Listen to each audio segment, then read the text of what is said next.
morning before the sun! Up in the morning before the sun! We're all going on a 10-mile run! We're all going on a 10-mile run! Now, I had a choice, you see, to join the British Army while I was in the UK. Or join the South African Army. Well, I actually thought, like, with me being a chef, I thought, you know, coming up here, we're going to have a stove stuck in the middle of the bush somewhere, with flies swarming around me, and I didn't expect anything like this at all. We'll live in, we'll live in little, like, what do you call it, ground sheets, made into tents. We'll have no water. We'll have about little bits of water to shower in, like. We'll have left to live on rat packs 24 hours a day.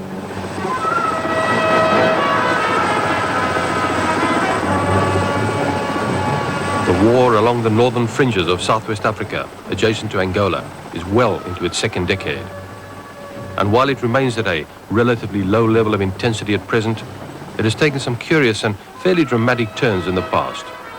These flashbacks to cross-border attacks illustrate the extent of some of the operations which have been launched by the South African Defence Force. Tightly knit and coordinated strikes against members of the Southwest African People's Organization, or SWAPO, and their associates. And these attacks have taken place in some of the most difficult and hostile terrain on the continent. Air mobility and the presence of small groups of well-trained troops have always been crucial to the success of any of these ventures, which have cut deep into the defenses of the enemy. That they've succeeded in their task can be seen from the fact that this conflict in 1986 is at its lowest ebb yet. It's not been a pushover, though.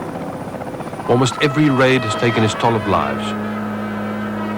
Most losses have been on the ground, where the South Africans have perfected the art of the wheeled blitzkrieg, combined fighting on foot with the use of conventional-style infantry fighting vehicles like the Rattle. The Rattle has been blooded in a dozen such forays, and in the spring of 1986, that's all history.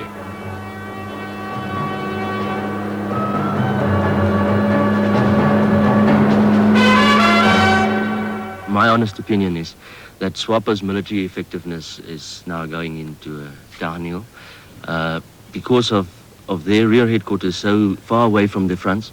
They do not have the real information, the situation. They do not know the real situation inside of Wambeland. Their commanders are far away from their troops. There's a lot of problems inside SWAPO itself. And this boiled down to the fronts now. The troops know about it, and they lost faith a lot of them lost faith in the ability of their commanders to unite. SWAPO would like to have a permanent presence inside of Wambo. As in the old days, they used to send in large groups of 60, 70 in the eastern areas. At the moment, they're just not capable of doing it. In some areas lately, a guy told me that for 2 years he never saw a SWAPO combatant. And he wanted to know if SWAPO was still existing. Unquestionably, large-scale semi-conventional strikes such as this one during Operation Protea in 1983 have played a role in helping to downscale the war. Not many people in South Africa are aware that this war on the northern border of Southwest Africa with Angola is 20 years old this year. 1986 marks the 20th anniversary of the conflict. And somehow I seem to be fated to be with the war since the beginning, because I'd been living in Nigeria, working in Lagos, and I came home via Cameroon's, what was then the Congo, through Angola, through Sada-Bandera, old Pereira Desh, and I passed through the border post of Oshikongo on the night of October, the night that the terrorists first hit a South African position. In the 20 years that they've been fighting this war, it's covered a fairly large area, because apart from Wambeland, which is roughly the size of Lesotho, there's also been some action in places like Kohokeveld to the west, and further to the east, Caprivi, and the Rundu area. But the area that we're interested now is 5-4 battalion area. It's about 11,000 square kilometers, and it covers an area from along these lines, these black lines, all the way through south to the training area and up to the border just northeast of Congo. This is where much of the infiltration of the war takes place. They come through from Angola and infiltrate at these beacons, 26, 27, 28, and one particular infiltration that has happened in the last 48 hours, between 27 and 28 over there, apparently moving in a southwesterly direction towards Okonkolo. But the area that we're interested in is Inana, Ilundu, Congo, and Okonkolo, with Inana being the headquarters of 5-4 Battalion. Few people not associated with this conflict are aware of just how vital air support is in maintaining the counterinsurgency initiative. It's also a risky business. One of the reasons why most aircraft in the operational area fly at treetop height is to avoid Soviet ground-to-air missiles. The Air Force hasn't lost a plane to this weapon yet, but it's a very real threat, and some planes have been hit recently. But in the final analysis, as Vietnam proved, it's still the man on the ground who wins wars by maintaining or trying to maintain the initiative. Modern technology will take you only so far. Some Europeans and Americans would dispute this, but in a bush war, you go back to basics. A generation of South African troopies has been involved in strikes, counter-strikes, cross-border operations, and the tracking down of SWAPO's military infrastructure. And skin color means little. Fighting troops are becoming ever more multiracial.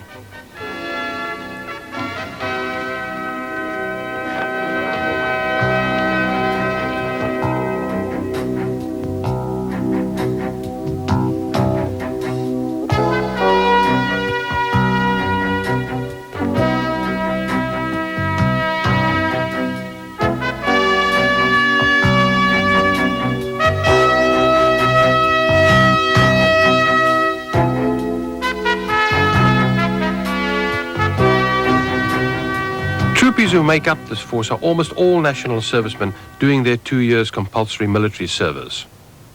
They come from every conceivable walk of life with their lifestyles often as different as their backgrounds. Like the Israelis, it takes all kinds to make a nation, and the army therein. You're a banana boy, and there's quite a lot of Natal fellows here. You're thrown into a jumble of society from all parts of South Africa, English, Afrikaans, Jewish, Greek, Portuguese. Wasn't there a bit of a culture shock initially? Yeah, when we first came in, like your Durban guys are used to just messing around with your Durban guys, and you've got the Afrikaans guys. But as you, during our second phase, when you go in to do your actual own course, it's your individual phase, you choose a course, like we all chose mortars. We got thrown in, the sections were just chosen, and you got Afrikaans guys, you got English guys working together. At first the guys battled a bit. And then definitely, I think it's just because of the different ideas. I mean, you get an Afrikaans guy who's brought up on a farm. He's got totally different ideas to English guys used to really raving it up in the city and having a good time. He's a surfer, and your Afrikaans guy, he's just a farmer, Then we came up to the border, and because you're up here as a team, you've got to work together. And I felt at the end of the trip, I got to know a lot of my guys, especially my Afrikaans guys. I got to know them very well, and we worked together a hell of a lot well. Dean, you come from a fairly upmarket background. You were educated at Westville High, which is a good school as South African schools go. Your values are good, upper class, South African, English speaking. How did you feel about the prospect of killing somebody? It was something that I thought about right from the beginning, actually, when I went into the army. One of the first things I thought about, because on your third or fourth day you get given your rifle. Now, you don't really know what this thing is. And we sat in the bungalow. I remember sitting in the bungalow doing basics, and we were talking about what it would be like. And then when we came up to the border, we came up and I saw my first dead terrorists. And actually at first I was quite shocked, like I didn't really know what to think. And then it clicked onto my brain, like what would you actually do? And then from being involved in that, I think if the situation was definitely, it was there, you're on a vehicle, and you were getting attacked, it's a totally different, your mind seems to turn. After all that training, you go straight into the soldier sort of role. The role of the soldier in the operational area, stated in its simplest terms, is one of maintaining the status quo, holding that advantage against a force bent on destroying the infrastructure of government. And in doing this, the defense force along the Angolan border is saddled with all the problems associated with keeping an army in the field. Men have to be able to defend themselves. They need facilities for evacuation and medical attention if any of them are hurt. Most important of all is the logistical aspect, getting those men, their weapons and supplies from point A to point B and back again, in a region where the enemy might be active. Logistical convoy runs in Ovambaland are as much a part of the way of life as ration packs. The one doesn't operate if the other doesn't arrive, or vice versa. And although there are no accurate figures on the subject, more soldiers have been hurt during the course of physically moving about the territory than from any other cause, military or otherwise. the landmine remains the most sinister weapon of the war. The same weapon which is being used to good effect in a dozen wars on 4 continents around the globe. Again, this is a task for man rather than machine. But modern technology is needed too, because the weapons change all the time, with each innovation being met by a counter-innovation. These days, to avoid detection, many East European landmines are made almost entirely of plastic. Apart from the tiny detonator, there is very little metal to betray the mine to a detecting device. So, it's astonishing to see how many landmines are discovered in situ. And the occasion is always dramatic, no matter how many times you've experienced it. Recently, though, there is evidence that SWAPO is using more of the smaller anti-personnel mines in a bid to achieve their objective. Set procedures are observed each time a landmine is discovered on one of the roads. Apart from the man at point, the rest of the team fall back until the mine has been cleared. There is always the possibility of anti-personnel mines or booby traps, and no chances are taken. It's here that the 20 years of experience imparted during training swings into action. First, the mine is cleared, usually by removing the layer of soil covering it. It's then examined for any obvious signs that there are secondary charges or anything else unusual. Then, additional explosives are called for. A layer of PE4 plastic explosive is placed over the landmine before the detonator is inserted. The routine is never a fixed one. Sometimes a new type of mine might well be pulled to give the experts an opportunity to examine it. But this one is an old Russian TM-46 with a metal casing, so it is fairly easy to find. Once the safety fuse has been lit, all members of the minesweeping crew get back to a safe distance until the blast. The countdown starts. 9, 8, 7, 6, 5, 4, 3, 2, 1.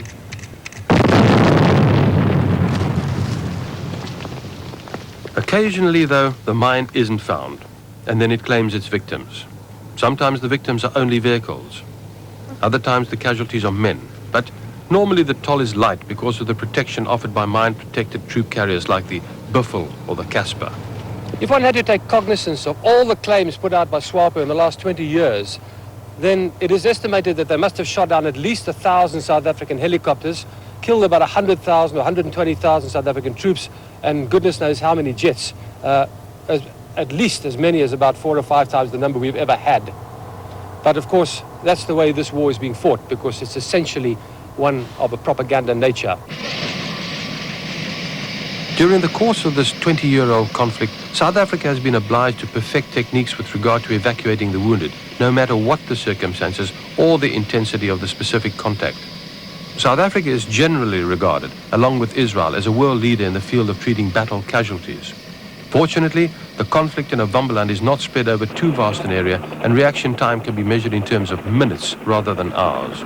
Also, medical facilities are top drawer. All these factors together result in a good survival rate for the seriously wounded. While the crew was at Inanna, 4 casualties were heli lifted in after their vehicle had been blown up by an anti-personnel mine. The men weren't seriously hurt. They were treated for superficial wounds and shock and then returned to their unit.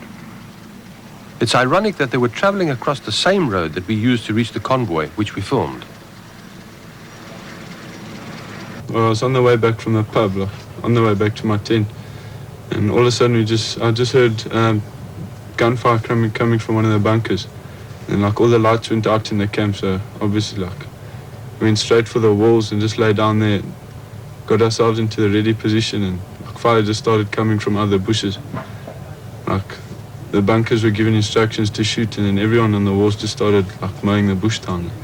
The first time we were under attack, we just finished training. We'd been up here about a week, and it was something amazing. The guys were very quick. Within 15 seconds, there was fire from most of the walls around the base. What happened? Where were you? Well, we were at Okonkolo, and everybody's sitting in the canteen. The guards are as normal in their bunkers, and the man, the opcas, saw a flash in the bush, and he realized we were being attacked, so he gave the alarm. And next thing, an RPG 7 round burst over the canteen. And with that reaction, the guys just reacted instantly from what they'd trained. It was quite amazing. Everybody was in their bunker walls, and the mags were going, the mortars were going. And after about 3 or 4 minutes, the attack stopped. And when we went out the next day, we actually saw, without fire control orders, anything, our mortars were on target. We saw the terrorists actually leapt and crawled out of there. It was quite an amazing feeling. I mean, you're still new on the border, you don't know anything about the border, and something like this happened. And the guy's spirit was absolutely amazing. Afterwards, the guys were getting mad, swearing and really freaking out.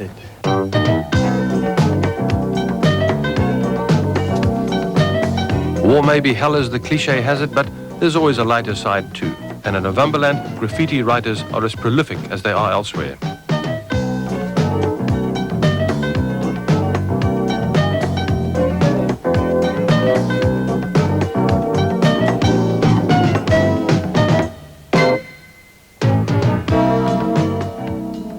There are possibly more civilians working in Southwest Africa's operational areas now than there have ever been. Not all these people can count on a security force presence to guard them around the clock. In fact, with the gradual winding down of the war in Novemberland, there have never been so many non-military personnel about. I've no doubt that many of our Rhodesian friends, as they were then, will have a fair amount of nostalgia about seeing a vehicle like this again. This is the South African hybrid of one of many vehicles that were developed during the Rhodesian War. And quite a few are now finding their way into the operational area in Southwest Africa, adjacent to the Angolan border. This one is called the Spook, and it's used by civilian contractors who are responsible for hygiene, roads, health, post office, whatever. It's not a new development, but it's fairly effective. And as can be seen on the sides of this one, it's been in a scrape or two. Civilians use about a dozen different types of landmine-protected vehicles, some of which have never been seen on South African roads. Each government department has its own version: roads, railways, administration, post office, health, and so on. Okay, Roger. Just confirm that's 14 spoor, 1 hour old, and moving southwest. Okay, I've got it. Thanks a lot. Craig Philp, Lance Corporal, has been on the border for a year and works from the Base Operations Centre. During basics at 5-star in Ladysmith, we heard a lot of stories. A lot of terrorist infiltration, a lot of terrorists in the area, you know, that sort of stuff. People coming back with damaged legs.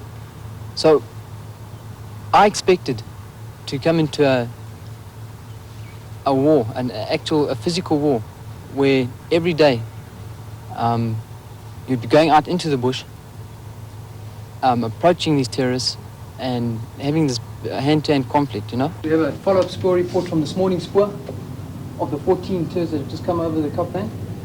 The spoor has now moved 10 kilometers south, and it is at Romeo Victor 7760 Extra Lima. You hear these people talking about the terrorists and them being in the area. Now, I wanted to come up and see for myself exactly what it was like to fight in the bush and to be in the bush. But it isn't as compact as it seems. You don't have so many contacts a day. You do encounter a lot of terrorists over a certain period, though. For 20 years, these people, the Ovambo Nation, have been in the front line. Every man, woman and child in this community adjacent to the military camp in Inana has been affected in one way or another by the ongoing conflict. Landmines have taken a dreadful toll of civilians in the area. Yet, these people stay on because they have opted for the land of their birth.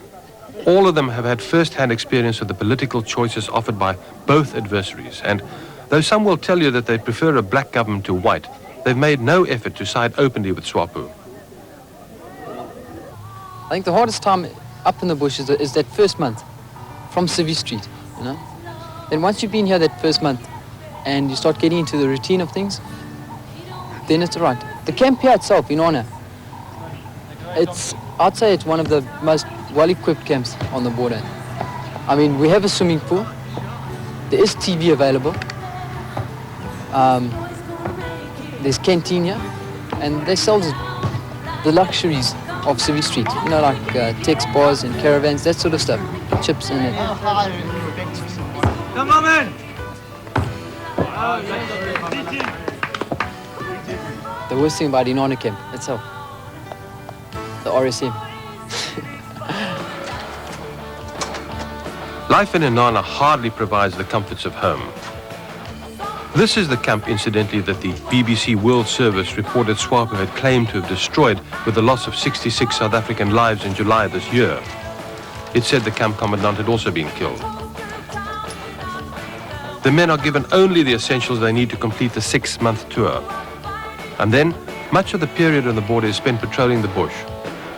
Each man makes his own kinds of chores that are familiar in any man's army. The days, as they pass, are carefully ticked off by the boys up north. The States, as they refer to home, is remote, and possibly at times like this that thoughts turn to familiar faces and places. Several volunteer organizations provide a few additional comforts.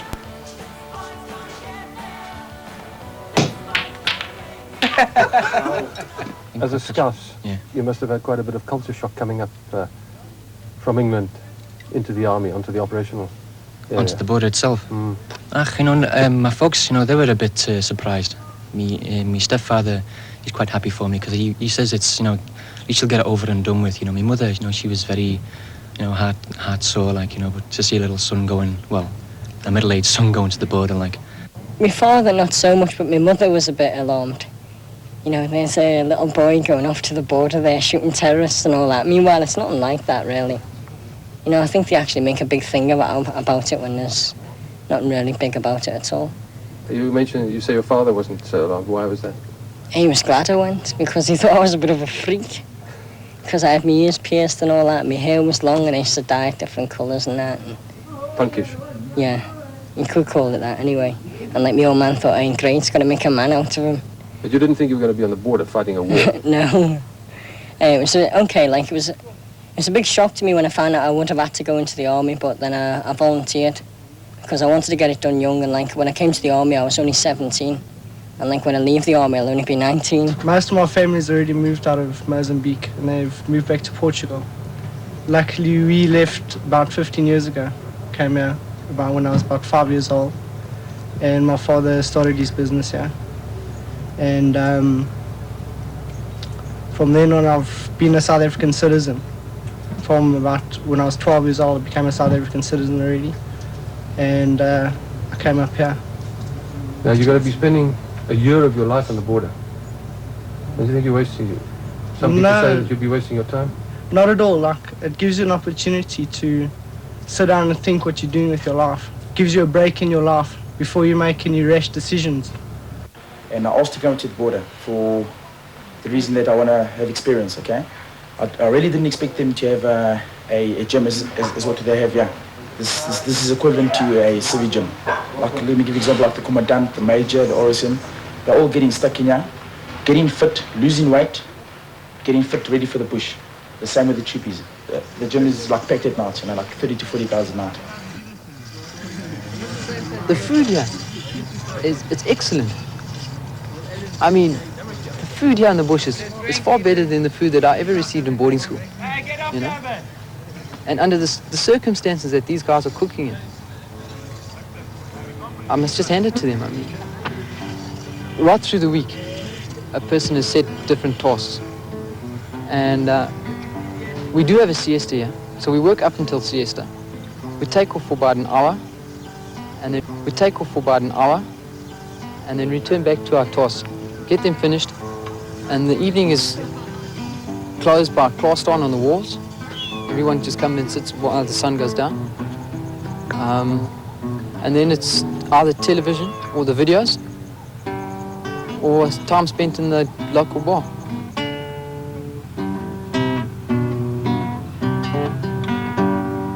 It's a low-key conflict we found, with the war seen almost as a diversion. Every man was aware of far greater threats lying further to the east, where the Soviets had launched a massive onslaught against Jonas Savimbi's UNITA movement. Both forces experienced the same sunset, the same terrain. Different conflict though, but the one almost inseparable from the other. For this reason, Inanna, like other camps in the operational area, routinely fires harassing rounds after dark.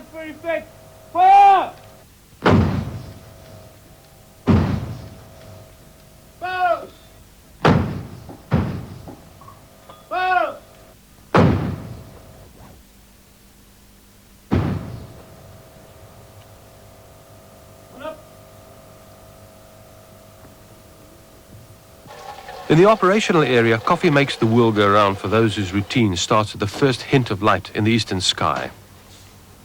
Though most soldiers don't spare the camp cook a second thought, until there's something wrong with the food, that is, his job on a more subtle level is as important and as vital as that of the highest-ranking officer in the base. During Operation Savannah in 1975, there was more than one tale doing the rounds about the camp cook swapping his pots for his rifle when others were pinned down nearby. Lucky to be alive. It's almost a year since you were wounded. What was your first impression? We were driving in a convoy. It was from Dangwa to Inana.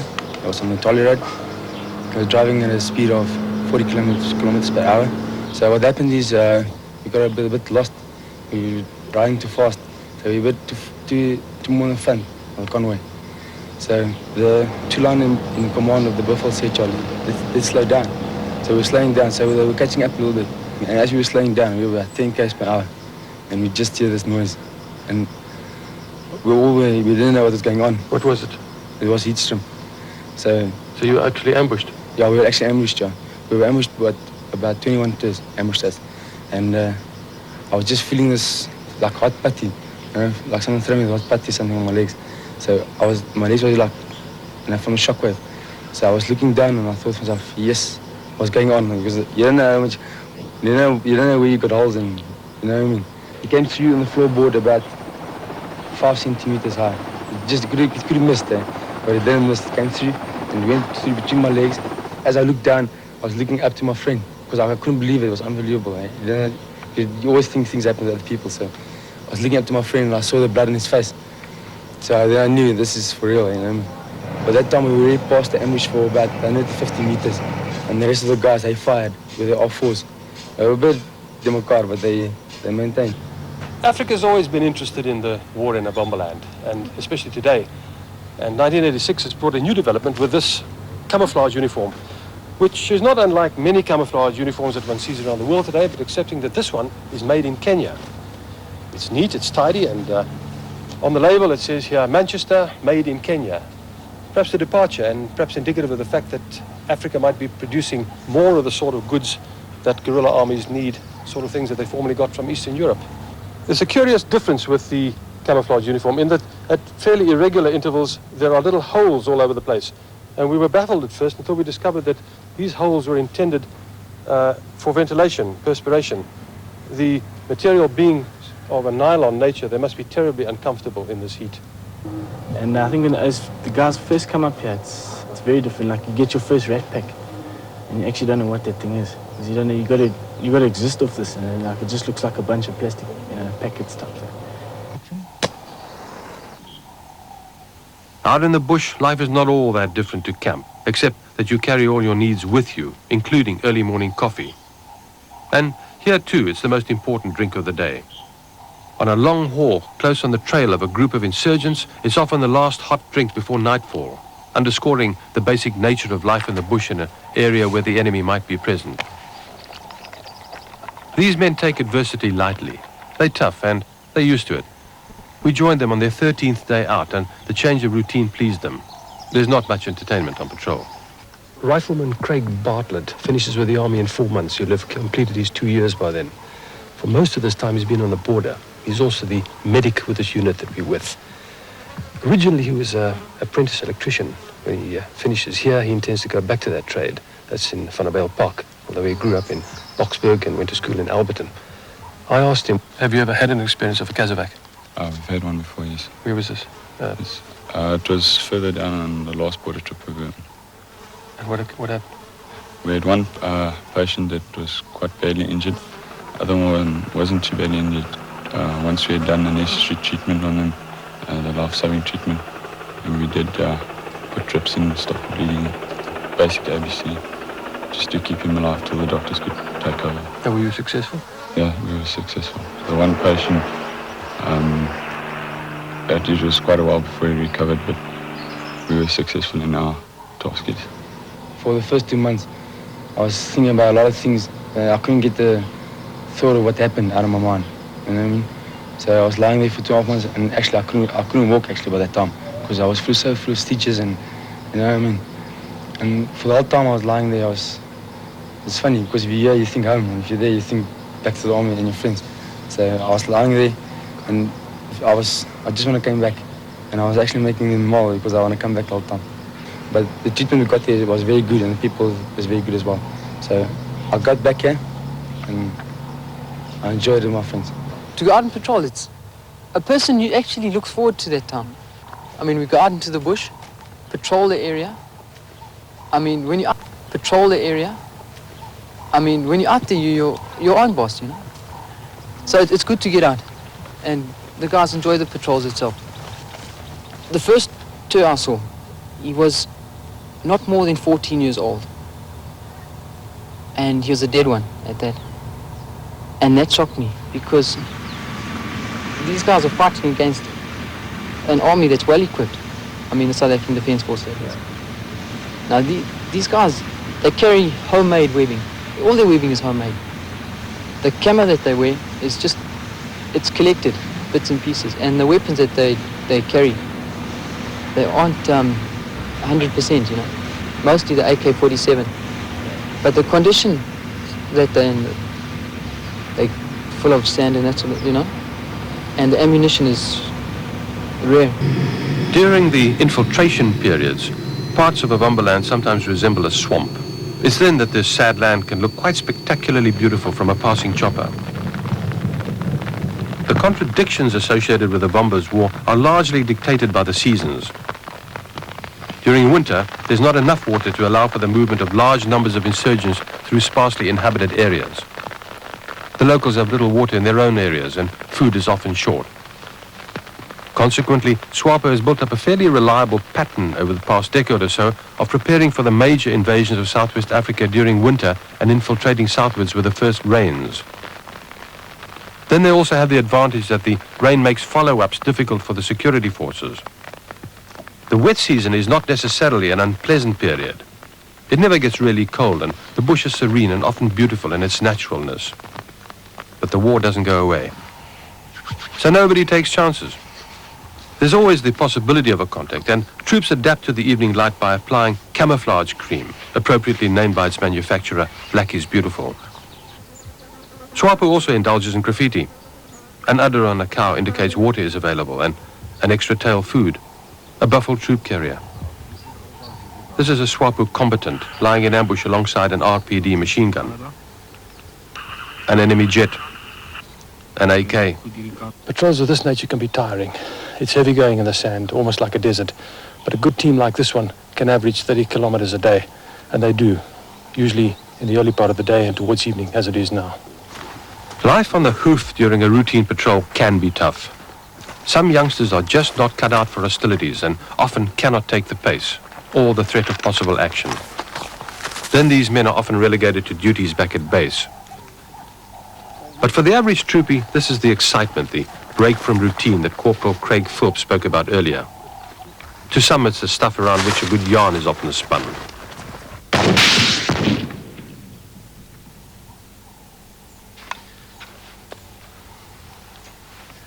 We all know the RPG-7. There have been books written about the subject. It's a favorite terrorist weapon from Beirut through to Ireland and Afghanistan and South Africa. This has been with us for the 2 generations of fighting. But now, there's a new weapon. This is the definitive terrorist weapon of the 1980s, and it's the RPG-75. It's only this size. The back folds out to another foot or so. We won't do that on this occasion because this one has taken a bit of beating in the contact in which it was captured. There's a bit of shrapnel over here, so I'm not going to fiddle with it more than I need to. Basically, it is handheld like the RPG-7. It has sights which open up, again, because it has been beaten. It is held over the shoulder in this way, and the target is sighted, and you let grip with the trigger, which is over here, and that's it. Now, what makes a difference is that it hasn't got as large a warhead as the RPG-7, and it hasn't got the range, but it is still a very, very effective weapon of war.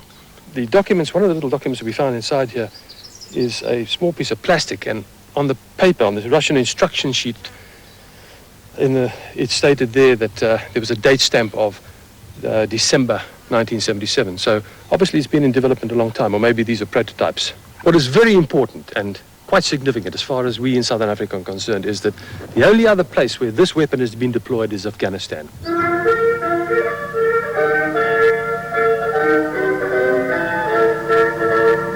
Nationale lied. Presenteer! Yep.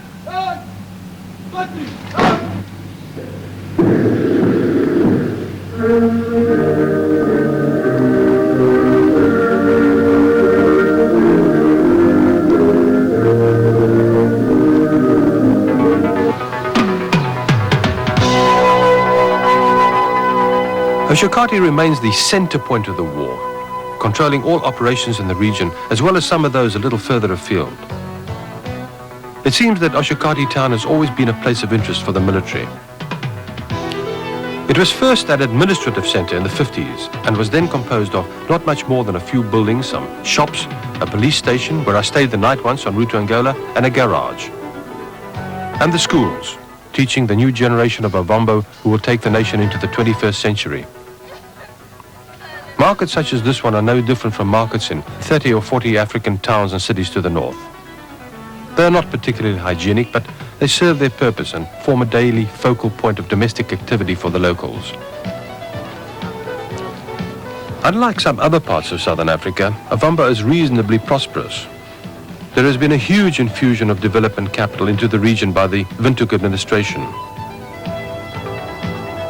And since black security force members are amongst the highest paid per capita earners in the region, money comes and goes fairly easily.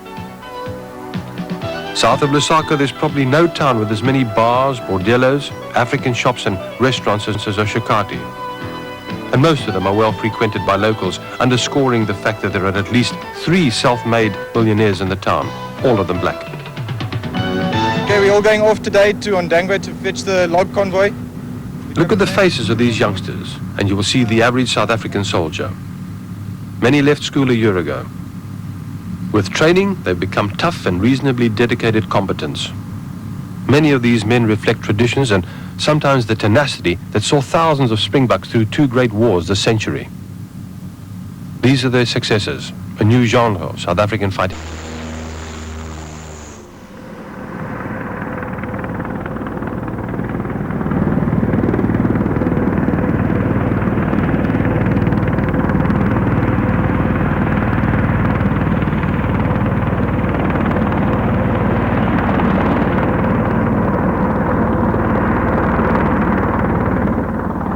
Die Puma-helikopters moes ook in die nag werk. Hulle is hoofsaaklik gebruik om personeel op afgeleë plekke te bring, gewondes af te voer en om noodvrag af te lewer, soos onderdele vir noodsaaklike uitrusting. Vloedvlaktes, bekend as shonas, was die landingsplekke. Local Namibian forces and national servicemen currently engaged in anti-terrorist operations in Namibia were regrouped and reinforced with support elements to provide a better conventional capability. With FAPLA forces or interference with the local population was to be avoided wherever possible. Secondly, the lives of security force members were of paramount importance to protect them.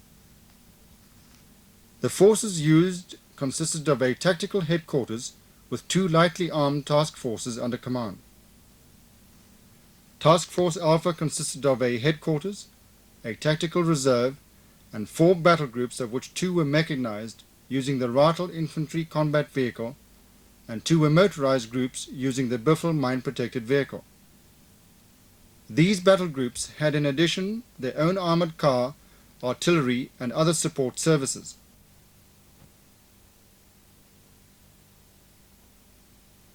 Task Force Bravo was to be a light infantry force and initially consist of 2 infantry battle groups on foot with limited vehicle mobility. The concept of the operation provided for an initial airstrike against the sophisticated early warning radar installations at Kahama and Chibemba. These installations gave early warning of aircraft movement in northern Namibia and southern Angola. They acted as an umbrella to protect SWAPO and FAPLA against the air activities of the security forces.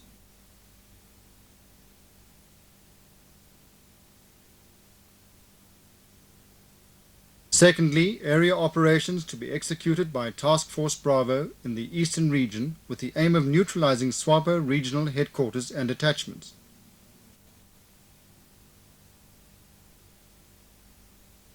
Thereafter, a combined ground and air attack by Task Force Alpha on SWAPO's western regional headquarters located south of Shangongo. Finally, mopping up operations of dispersed SWAPO elements in all these areas using both task forces. On D-14, troops concentrated at a training area in northern Namibia and commenced refresher training for the operation. Included were combined ground-air practices and rehearsals for all possible eventualities.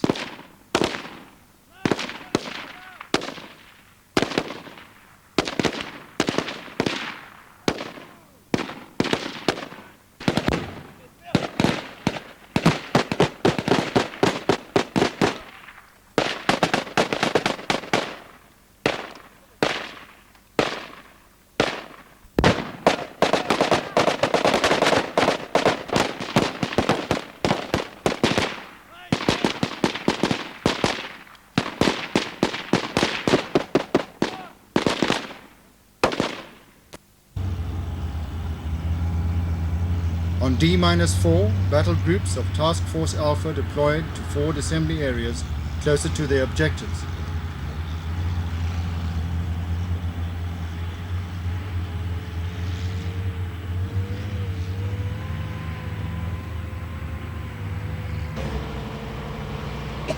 Task Force Bravo had by this time deployed and commenced what was to be a successful area operation in the eastern region.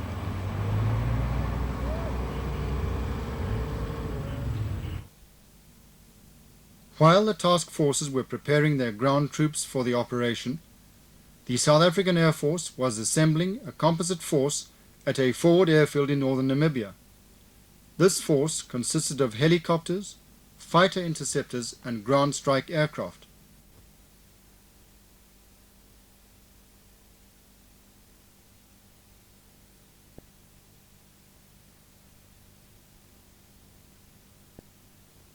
Throughout the operation, strike and fighter aircraft were on call to supply close air support to the ground forces and afford protection against possible air attacks on Namibian installations or the deployed security forces.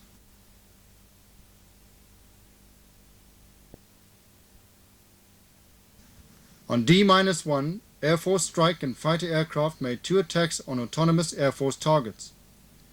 They were the fixed early warning installations at Kahama and Chibemba.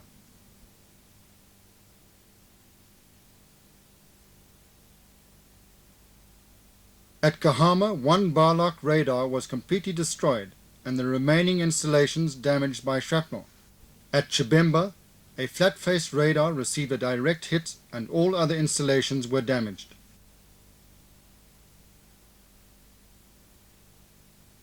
During the night D-1 D-Day, a battle group of Task Force Alpha crossed the Namibia-Angola border and advanced on Humbe, moving west of the Koneni River. Its mission was to cut off SWAPO elements escaping westward from Shangongo and to prevent any intervention from the direction of Kahama.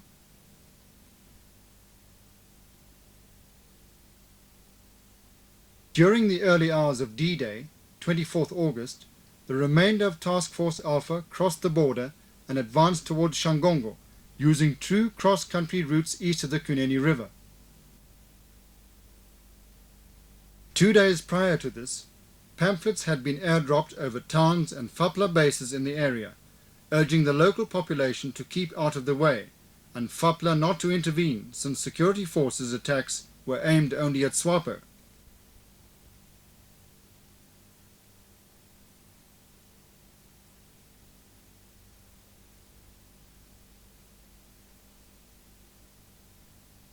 Additional pamphlets were distributed by the advancing columns.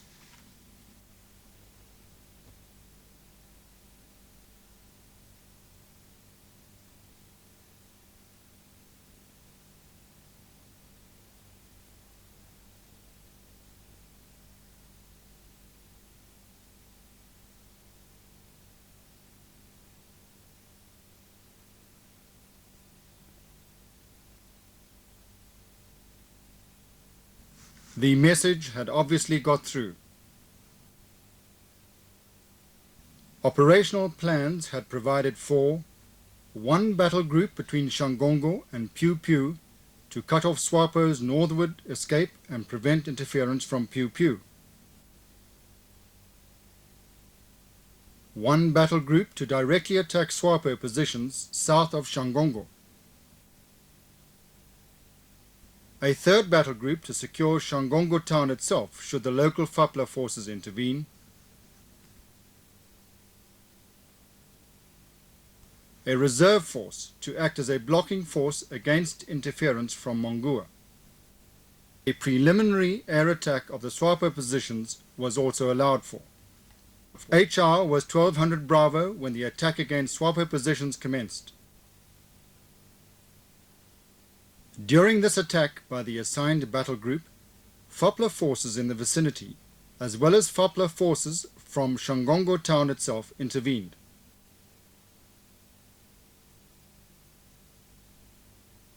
This attack was countered by the battle group detailed to prevent such intervention. Fierce battles, during which tanks were encountered and destroyed by own forces, took place on the outskirts of Shangongo.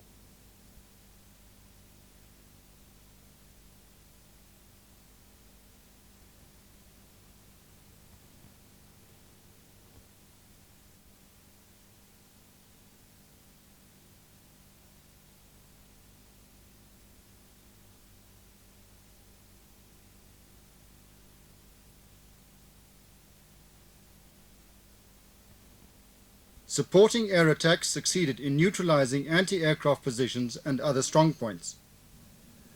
Positions at Shangongo and further south were characterized by a maze of trenches and bunkers.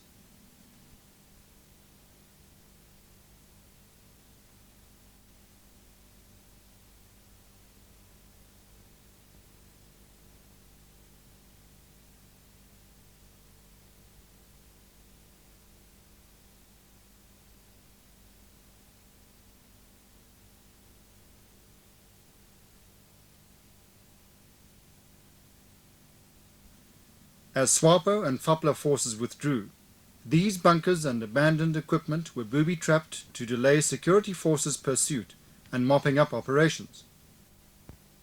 The battle group moving west of the river managed to reach its assigned objectives with little resistance, securing the town of Humbe and the road to Shangongo. With few exceptions, all objectives had been secured by last light. One battle group had secured Piu Piu north of Shangongo. During this attack, large quantities of Russian and other communist equipment was captured. Much of it had been dug in and some camouflaged. The equipment included gas and Ural troop-carrying trucks, command vehicles, water and fuel tankers.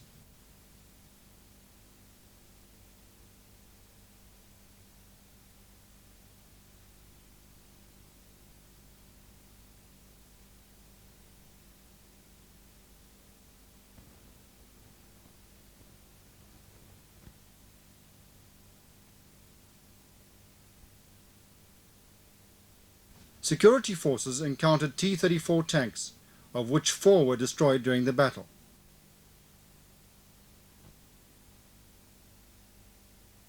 Large quantities of Russian arms and ammunition were recovered from trenches and dugouts.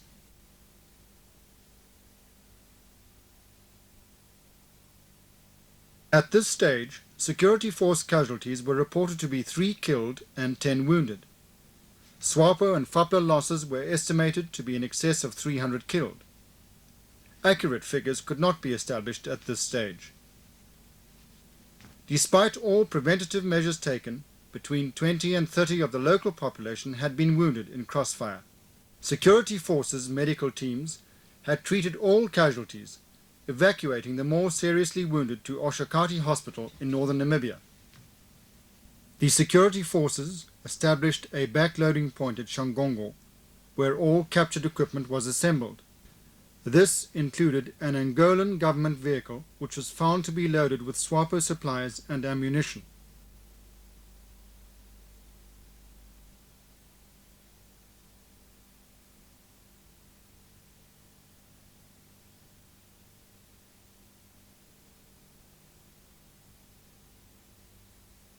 loaded with SWAPO supplies and ammunition.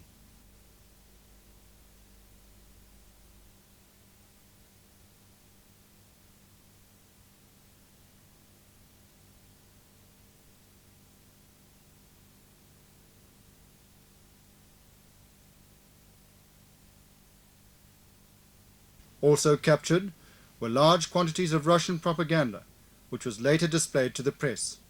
The Russian presence is indicative of their clever manipulation of local issues to further the Russian expansionist cause.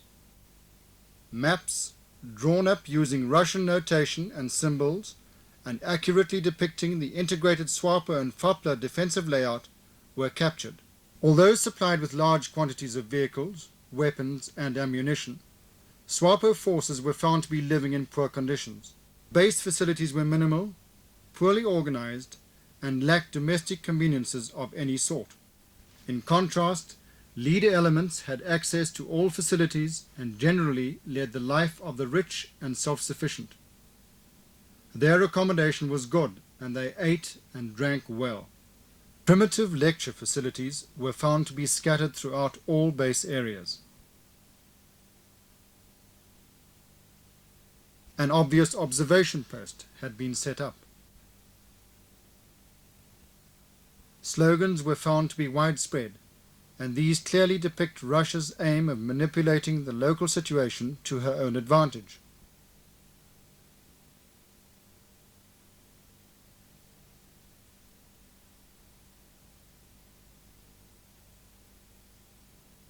By late D-Day, the local population started moving back into the town.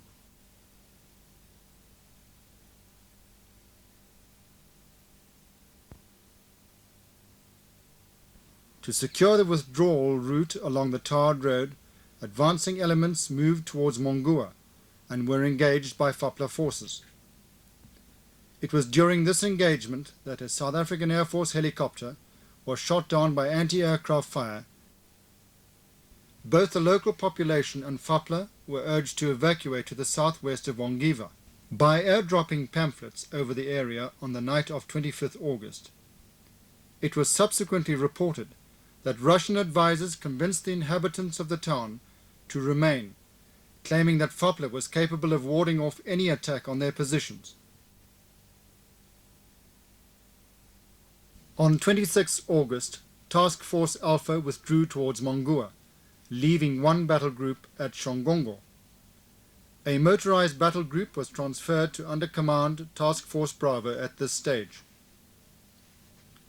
The design for battle provided for mopping up operations against SWAPO in the vicinity of Ongiva.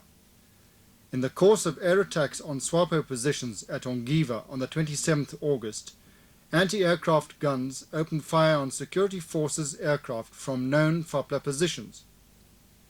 At this stage, advancing security forces were pinned down by intense indirect fire from heavy mortars and tanks positioned around Ongiva and north of the town itself. One battle group then advanced on the airfield northwest of Ongiva, whilst the second battle group moved in to secure Ongiva itself. During this battle, a number of Russians attempted to break out to the northeast with an armored column of 35 vehicles.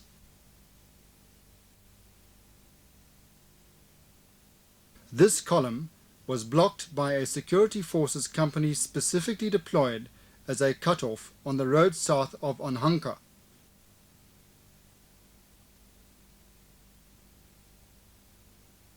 Having been stopped, the column, including tanks, attempted to outflank and overrun the security forces company. The commander called in an airstrike to support his mobile defense.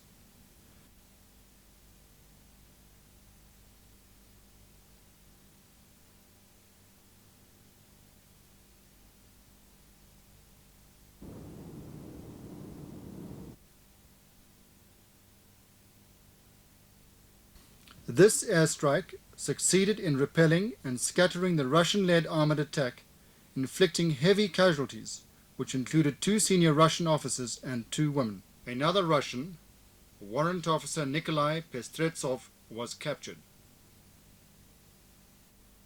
As a result of this battle, the attack on the positions at Ongiva was delayed until 1600 hours.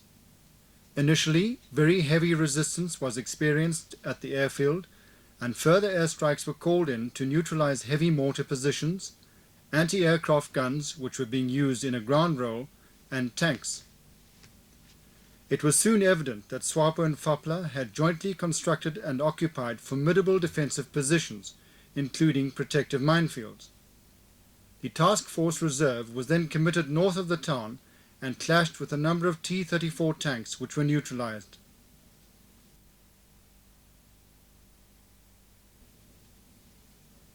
In view of approaching darkness, the task force commander withdrew his forces to an overnight lager position. The battle group at the airfield had by now secured this objective. At first light on August 28th, the advance continued with little resistance being met, the extensive bunker and trench systems having been abandoned during the night.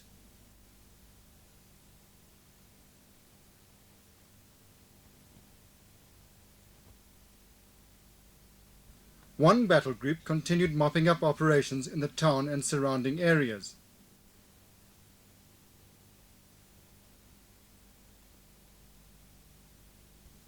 A second battle group moved south, securing the withdrawal route through Omapanda and Namakunde. This movement was without incident, and by nightfall, the Angolan-Namibian border post of Santa Clara was secured.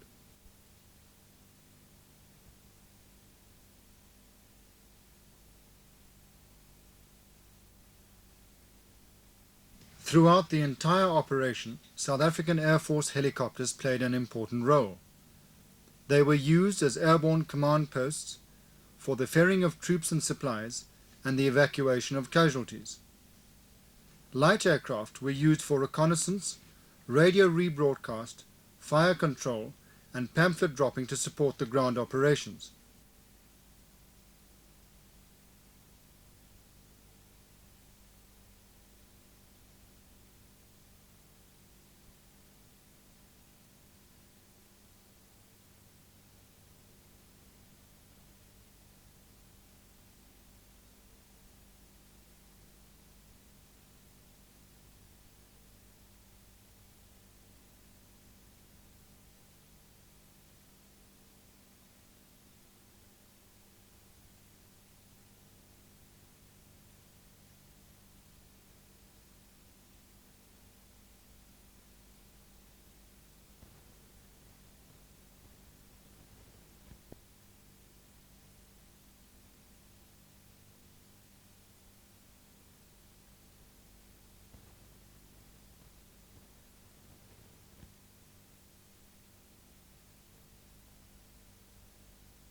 While mopping up operations continued over a wide area, life returned to Shongongo and Ongiva, where security forces maintained essential services such as medical care for the local population.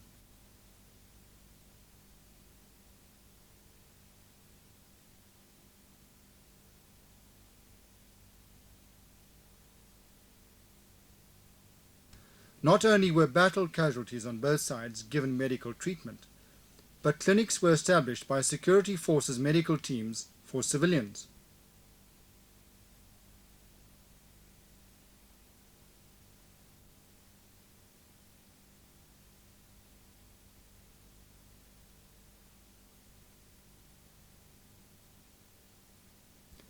Civilian clothing and other non-military supplies used by SWAPO terrorists were also distributed to the local population.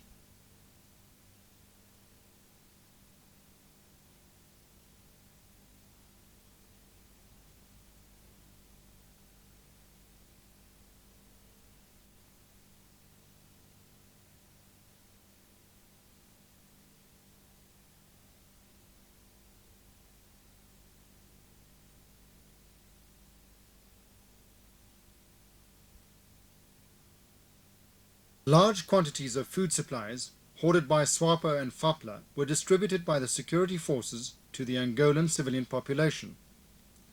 They could not believe that so much food had been available whilst they were virtually starving.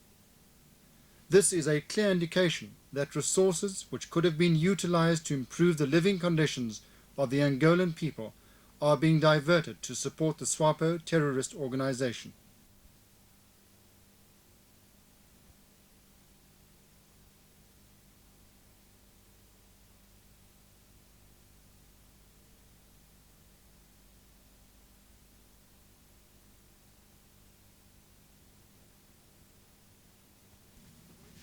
Operation Protea demonstrated the readiness and ability of the security forces to act quickly and effectively. The Republic of South Africa has no intention to extend its territory. In fact, it has repeatedly expressed the view that it wishes to live in peace with its neighbors. The cooperation of South Africa is necessary to resolve the Namibian situation, and if this can be successfully achieved, all countries in Southern Africa can look forward to a period of prosperity and peace.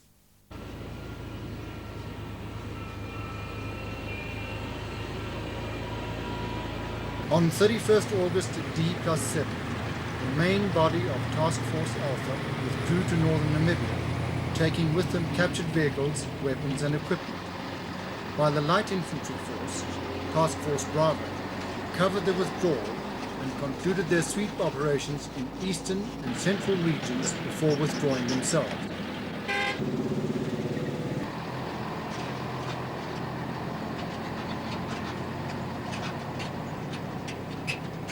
The entire operation had cost 10 security force lives against a SWAPO and FOPLA casualty figure of approximately 1,000 dead.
After the formation receives its mission, a planning cycle should be initiated by the formation staffs. The result of the planning cycle is a plan according to which the mission should be carried out. It is both informative and interesting, in retrospect, to listen to what the formation staffs presented in contrast to what actually happened. Among others, the following questions can be asked. A. Was the force strength, deployment and composition of the enemy correctly evaluated? Die stellingssele begin redelik ver van die rivier af. Die plekkie bekend as Nieuw Samaria wat hier gelees, hulle sê tussen die brug en Nieuw Samaria is daar nie stellings nie. Ou stellings wat daar was, het hulle begin kannibaliseer en die pale en goed gebruik om hulle stellings verder vorentoe te verbeter. Hulle het blykbaar 'n probleem in die gebied omdat daar baie min bome is en hulle kry nie genoeg pale om oordentlike bunkers te bou nie. So ons kan miskien verwag dat die bunkers daar so nie van die wonderlikste gehalte gaan wees nie. B. Was the enemy's course of action and reaction to own forces' actions correctly predicted? Hulle sê hy is in so 'n sirkelformasie ontplooi met twee van die wapens wat hier na die weste en suidweste gerig is in geval van enige van ons vliegtuie wat so met die rivier langs kan 'n aanval doen en die ander dan natuurlik na die front. En dan die vyfde ene sê hulle is hier in die omgewing oos, suidoos van die brigade HK wat hulle dan blykbaar in 'n grondrol wil aanneem. Daar is ook 23 mm net hierso op die westelike oewer naby die brug ontplooi gewees en ons artillerie het toe gisternamiddag laat het hulle daar bombardement neergebring op hom en hulle beweer dat hulle daai 23 mm uitgeskiet het. En dan het hulle twee 14,5 masjiengewere, een aan weerskante van die pad op die oostoewer en een van die is ook blykbaar gister deur die artilleriebombardement uitgehaal. C. Were all relevant factors which could influence the outcome of the operation considered during the appreciation phase? Die saak al die foes wat saam sal beweeg om hier weer moontlik te maak. Die plan in breë trek is dan basies dat die 120 en die G2 battery plus die 81 mortiere dan die noue vuursteenwapen sal wees vir die aanval self in en om die onmiddellike doelwit, brasant en rook en dat die G5 battery dan uitsluitlik saam met die MVL'e vir teenbombardement gebruik sal word. D. Was the plan, as executed, the best choice and was it viable? Fase 5 is dan die aanval deur die regiment President Steyn op die doelwit Tumpo self. Hierdie aanval voorsien ons om plaas te vind deur 'n tankerskadron wat die aanmars lei, gevolg deur 'n tweede tankerskadron as 'n diepte element om te gebruik vir manoeuvrering. Hierdie formasie voorsien ons sal hoofsaaklik in 'n boksformasie beweeg om sodoende die Ratel 81 mortiervuur peloton sowel as die hoofkwartierelemente wat in die middel saam beweeg te beskerm. Die mag sal dan ook gevolg of vergesel word van twee plofhouders om die mynvelde te bres. Rollers word gemonteer in die omgewing van die VVG om die tanks te spaar in hierdie lang afstand om die oorverhitting te verminder. Hoeveel rollers het julle? Op hierdie stadium gaan ons, as ons al die onderdele bymekaar kry, bevestig 3 rollers hê. 4, maar ons sal net gebruik maak van 3. Goed. Die res van hierdie mag-generaal van regiment President Steyn sal nie verder vorentoe beweeg as hierdie voorversamelgebied en sal net daar bly as 'n reserve element om te gebruik indien die situasie dit wel genoodsaak vorentoe. Ek voorsien dan dat die mag die mynveld met die rollers sal opspoor, plofhouders daar sal gebruik en dan deur middel van maksimum rook wat voorsien word deur die 81's, sowel as die 120 mm battery wat in die noorde is, sowel as die G2 battery wat by 2-1 brigades oustellings ontplooi is, dat hulle maksimum rook en brasant as noue vuursteen wes en oos van die rivier op daai gebied sal lewer. Ek voorsien dat alles goed gaan, dat die vyand hierdie doelwit sal ontruim wanneer ons ongeveer halfpad deur hom gevorder het. Indien die situasie hom voordoen dat vir een of ander rede ons teen donker nie daarin kon slaag om daai doelwit te verower nie, dan voorsien ek dat ons op 'n stadium die namiddag of gedurende die dag dan nou sal terugtrek en dan 'n nagaanval sal moet probeer met 3-2 bataljon trek en dan 'n nagaanval sal moet probeer met 3-2 bataljon wat dan die tank sal lei in die aanval op die Toenko-gebied self. E. What can be learned from the operation in order to ensure fewer mistakes in similar operations in the future? Logistical support was executed both by road and by transport aircraft at night. C-130 and C-160 aircraft were used for replenishment of urgent logistical supplies from Rundu to Mavinga. From Mavinga, general supplies were transported by road to the brigade administrative area. Artillery ammunition was transported directly to the A echelon or gun positions. It's interesting to note the landing procedure that is followed at Mavinga. Torches marking the runway are lit by UNITA soldiers who sleep in trenches along both sides of the runway. This takes place only seconds before the aircraft lands. The pilot makes contact with the control officer at the airfield by radio. It is vital that the aircraft approach the runway directly, as it would be too risky to circle the landing strip first. This must be done in total darkness. As the aircraft moves down the runway, the backflow created by its propellers extinguishes the torches. Only the light inside the aircraft and the lamp on the forklift are on during the unloading process.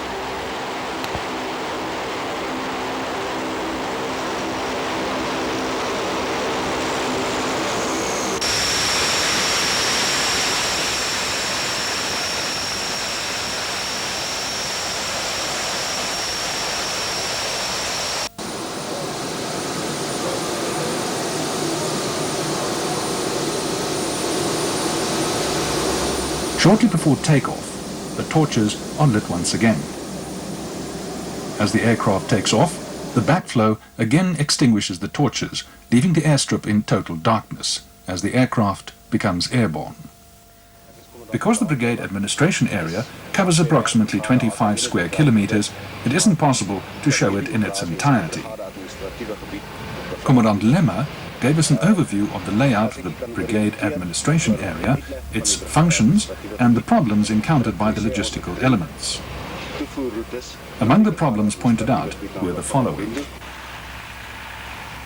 A. Vehicles became unserviceable at an alarming rate due to the lack of drivers, qualified mechanics, and the condition of the roads. Knelpunte wat hier was, voordat ons hier gekom het, was hoofsaaklik die voertuie wat op so groot skaal net buite werking geraak het of ondiensbaar geraak het.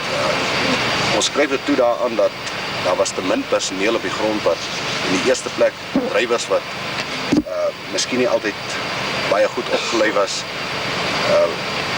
en die toestand van die paaie het 'n geweldige tol geëis op die voertuie en voertuie wat dan deur net een drywer beman was, het 'n geweldige stres op spesifiek die drywer geplaas en het die ouens redelik die voertuie verniel. Daar was nie konvooi beheer gewees, behoorlik nie, voertuie het alleen beweeg, as die drywer teespoed opgetel het en die voertuig verlaat. Sodra hy hom verlaat het, is hy gestroop van onderdele deur ander elemente. En dit was as gevolg daarvan, sou ek sê, was dit een van die krisisse geweest. Daar was ook te min voertuie en te min personeel om behoorlik alles te kon doen. Ouens het 24 ure 'n dag aan mekaar gewerk. Huidiglik het die posisie baie verbeter met die brigade wat 'n baie groter mannekrag, veral by hulle ondersteuningsdienste het. Ons kan huidiglik kan ons 2 drywers per voertuig opsit waar die drywers mekaar kan aflos. 'n Ander knelpunt was as gevolg van die feit dat een drywer alleen bestuur het en die kans gekry het om te rus nie, moes hulle noodwendig die omdraaitye was lank geweest. Byvoorbeeld hier vanaf Rundu toe was die omdraaityd 6 dae geweest. B. There weren't enough vehicles and personnel available. Only one driver per vehicle was the order of the day. Due to this situation, drivers could not be relieved to rest, which lengthened turnabout times considerably. C. Certain commodities could not be replenished fast enough. There was a shortage of spares, such as tank power packs and rattle engines. D. Artillery ammunition placed a heavy burden on the logistical effort.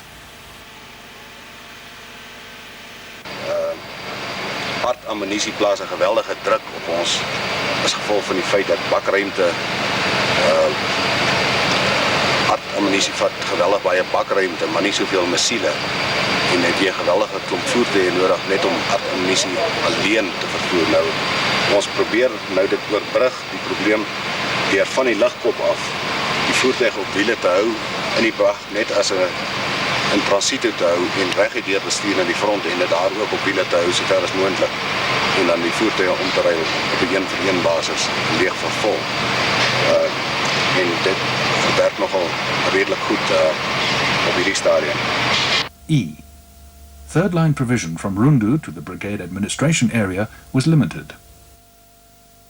Dat die derde lyn funksie vanaf Rundu na die Bag was ook maar beperk geweest. F.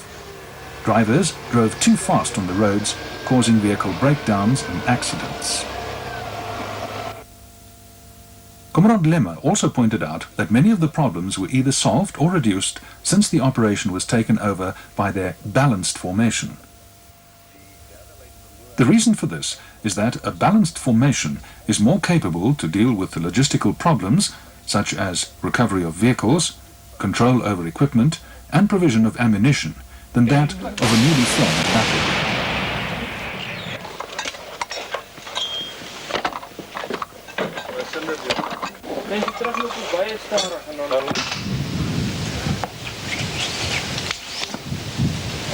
Captain Cyril van der Merwe, battery commander of the G5 battery, described the layout and routine of his battery. Die stelling wat ons op die stadium hier ingeneem het is so 30 kilometer van die teikenarea af. Buite TB, dis juist die doel van hierdie stelling. Die terrein wat uitgekies is was baie moeilik. Baie goed geleë op hierdie stadium. Ons het 'n batteryfront hier van 800 meter. Beheer is bietjie van 'n probleem as gevolg van tekorte met radio's, veldtelefone ensovoorts. Op die stadium werk dit maar nog steeds met stembeheer, soos die gunners gewoond is daaraan. Maar dit is baie moontlik. Dit word goed gedoen op die stadium. Ons bietjie gesukkel in die begin om net ons voete te vind daarmee, maar op die stadium gaan dit baie goed daarmee. 6 G5 op die stadium is hier ontplooi waarvan ons 2 uitgeskuif het vir swerftake. Maar jy het 6 hier oor en 2 is weg, so ja, 6 op die stadium. Ja, 8. Dit word goed gedoen op die stadium. Ons bietjie gesukkel in die begin om net ons voete te vind daarmee, maar op die stadium gaan dit baie goed daarmee. 6 G5 op die stadium is hier ontplooi waarvan ons 2 uitgeskuif het vir swerftake. Maar jy het 6 hier oor en 2 is weg, so ja, 6 op die stadium. Ja, 8 kanonnen waarvan ek 2 uitgeskuif het. Ongeveer 10 kilometer noord om die noorderteikens en TB-take beter te kan verrig as gevolg van ons beperking. Ons is heeltemal buite TB afstand op die stadium. So ons het geen bedreiging op hierdie stelling as sulks nie. 2-3 wat die ander swerfkanonne is, hulle kan TB trek. Dis hoekom by hulle is kamouflering ingrawe absoluut essensieel. Hierso werk ons ook absoluut onderdekking. Alles is ingegrawe behalwe die geskut self, maar kamouflering is baie goed. En mix op die stadium is 2-3 keer 'n dag oor ons en ons is nog nooit opgespoor nie. Ons kry gelukkig 'n vroeë waarskuwingsstelsel, 'n Victor, wat ons 7 minute gee om te kamoufleer. As ons in die middel van 'n bestoking is, geskut word leeggemaak, lope gedomp en gekamoufleer. Alle voertuie onder dekking in, alles het kamoufleer net oor, personeel staan vas. So op die stadium is nie so groot bedreiging vir ons meer nie. Ja, en die beskerming van jou stelling? Beskerming op die stadium word deur Unita gedoen. Ons het 'n brigade. Maar hulle brigades is baie kleiner as ons aan gewoond is. Hier is 132 man om my. Maar dit wissel tussen 70 en 90 wat Paul hierso is. Hy 'n rekkie groepe gaan uit vir waarneming by die Quito self. Maar op die stadium ons beskerming word baie goed gedoen met hulle lugafweer wat natuurlik 1000 meter agter ons lê. So beskerming is baie goed op die stadium. Take wat julle afhandel tot nou toe. Taak op hierdie stadium is meer net kwelvuur. Ons het die brug volgens een waarnemer het ons die brug geknou gegee, maar op die stadium opereer ons met vlotte. Ons het al 'n paar radarstelle uitgehaal, moontlike BM21, maar dit kon nog nie bevestig word. Maar op die stadium lewer ons redelik effektiewe vuur op die teikengebied. Al die prioriteit teikens word natuurlik, dis net stil registrasie wat ons los vir die dag. Ons het asof met stelpunt het ons naby teikens gevier en ek dink ons moet redelike welslaam die dag te hê met die G5 as sulks. Goed, en dan die opleiding van jou battery. Die opleiding was baie vinnig geweest. Dit was oor 'n tydperk van 3 dae. Dit was met staande personeel wat hier was voor ons. Dis nou omskakeling. Dis net omskakeling. Gelukkig meeste van die mense wat deze vlak opleiding gehad het. Die omskakeling op die gunners as sulks was nie so groot probleem nie. Tegnies was daar 'n paar dinge wat die mense moes byleer. Maar dit is ook in die 3 dae redelik alles goed gedoen. Op deze stadium al wat ons kniehalter is tekorte. Goed wat ons sukkel om in die hande te kry, soos batterye. Enige tipe battery is 'n groot probleem op die stadium. En as gevolg van die feit dat ons nie met die AS80 rekenaar kan werk met die verlengde afstand nie, moet ons met 'n klein 41C Hewlett Packard werk. En batterye vir die ding is 'n probleem. En gaan sy batterye pak, verloor ons die program. Ons het nie die fasiliteit om te reprogrammeer en alles te. So julle kan nie bekostig om my program te verloor nie? Nee, geensins nie. Die uitrusting moes vir ons ingevlieg gewees het 3 dae terug. Ek weet nie wat die probleem daarmee nie. Maar ons hoop om voor die dag al die goed beskikbaar te hê. En op die stadium, ons het 1 skootstafels wat nou moet werk vir my 2 swerfkanonne en die 2 troepe wat hier sal lê. So op 'n stadium is dit 'n probleem en omdat ons nie beheer het, goeie kommunikasie het nie, as gevolg van ook batteryprobleme. Skep dit probleme dat ons nie so vinnig vuur op die teiken kan kry as wat ons graag dit wil hê nie. Maar dit is oorkombaar. Ons opereer so op die stadium en ek dink onder omstandighede gaan dit redelik goed. Ja, en ammunisie? Ammunisie is nie 'n probleem nie. Ammunisie het ons op die stadium wat vir niks skrik nie. En bodembloei, ons het min bodembloei, maar ek dink vir die dag doeleindes het ons heeltemal geneem. Ammunisie is nie so 'n probleem nie. Ammunisie op die stadium kom in groot vragte aan. Ja. En die tydperk wat van die aanvraag voordat hier kom is baie vinnig. So ek glo nie dit is 'n probleem op die stadium. At one stage, the G5 battery was attacked by a MiG-23. The gun detachment, which bore the brunt of the attack, tells the story. Uit en goed. Toe kom ons skielik oor by ons vuurweerpos Victor. En toe ons gehoor die ding kom oor en toe hoor ons die afterburners van die Victor wat aangaan. Toe sê my nommer 3 0 dipenaar vir my, ons begin aanhardloop gate toe en goed. En toe hardloop ons op tot naby ons gate en toe skielik kyk ons op en ons sien die ding. En ek vra hom toe nog, ja, wat sou rook om nou uit die vliegtuig uit. En al wat hy vir my gesê het is, gate toe. En die naaste waar ons toe gaan is, wel ons was nie by ons gate nie, maar by ons slaapplekke geweest. Toe hardloop ons binne in ons slaapplekke. Spelers. Okay, wat doen nou daarna?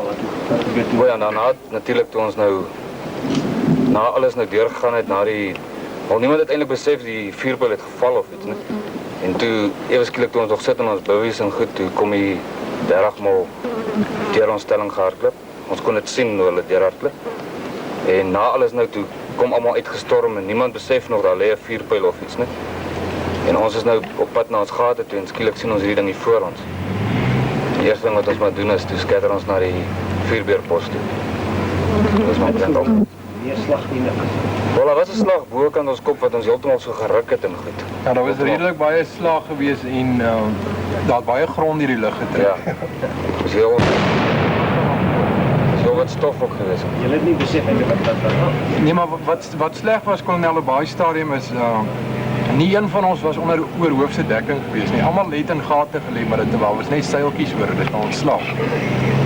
En dit was nogal redelik steen die tergend gewees, want al wat deur my kop geflits het, ons het in daai bunkers kom.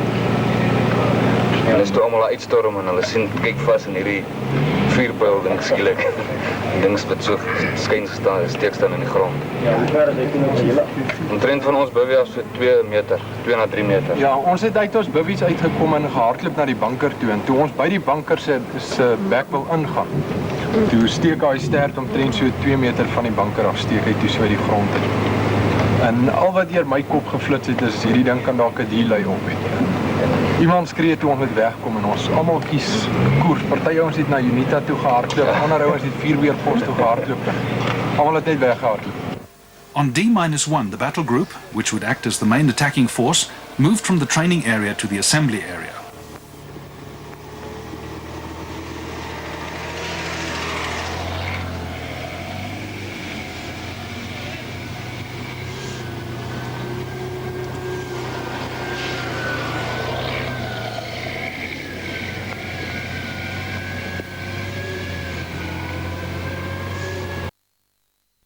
That own forces moved back to the training area, from where the remainder of the operation could be executed.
At Brigade Headquarters, full medical facilities are available, enabling patients to receive the finest medical treatment. A number of UNITA's soldiers who had been wounded received quick and efficient medical treatment. In this operation, no South African troops required medical treatment. The movement to the demobilization area was testimony of good organization and took place in an orderly, though jubilant manner. The relative inactivity which followed in the demobilization area enabled the men to unwind in the company of fellow soldiers, receive pay and fresh clothing, play sport and generally enjoy the time before going home. The organization in the demob area was also of the best, and everything proceeded according to plan.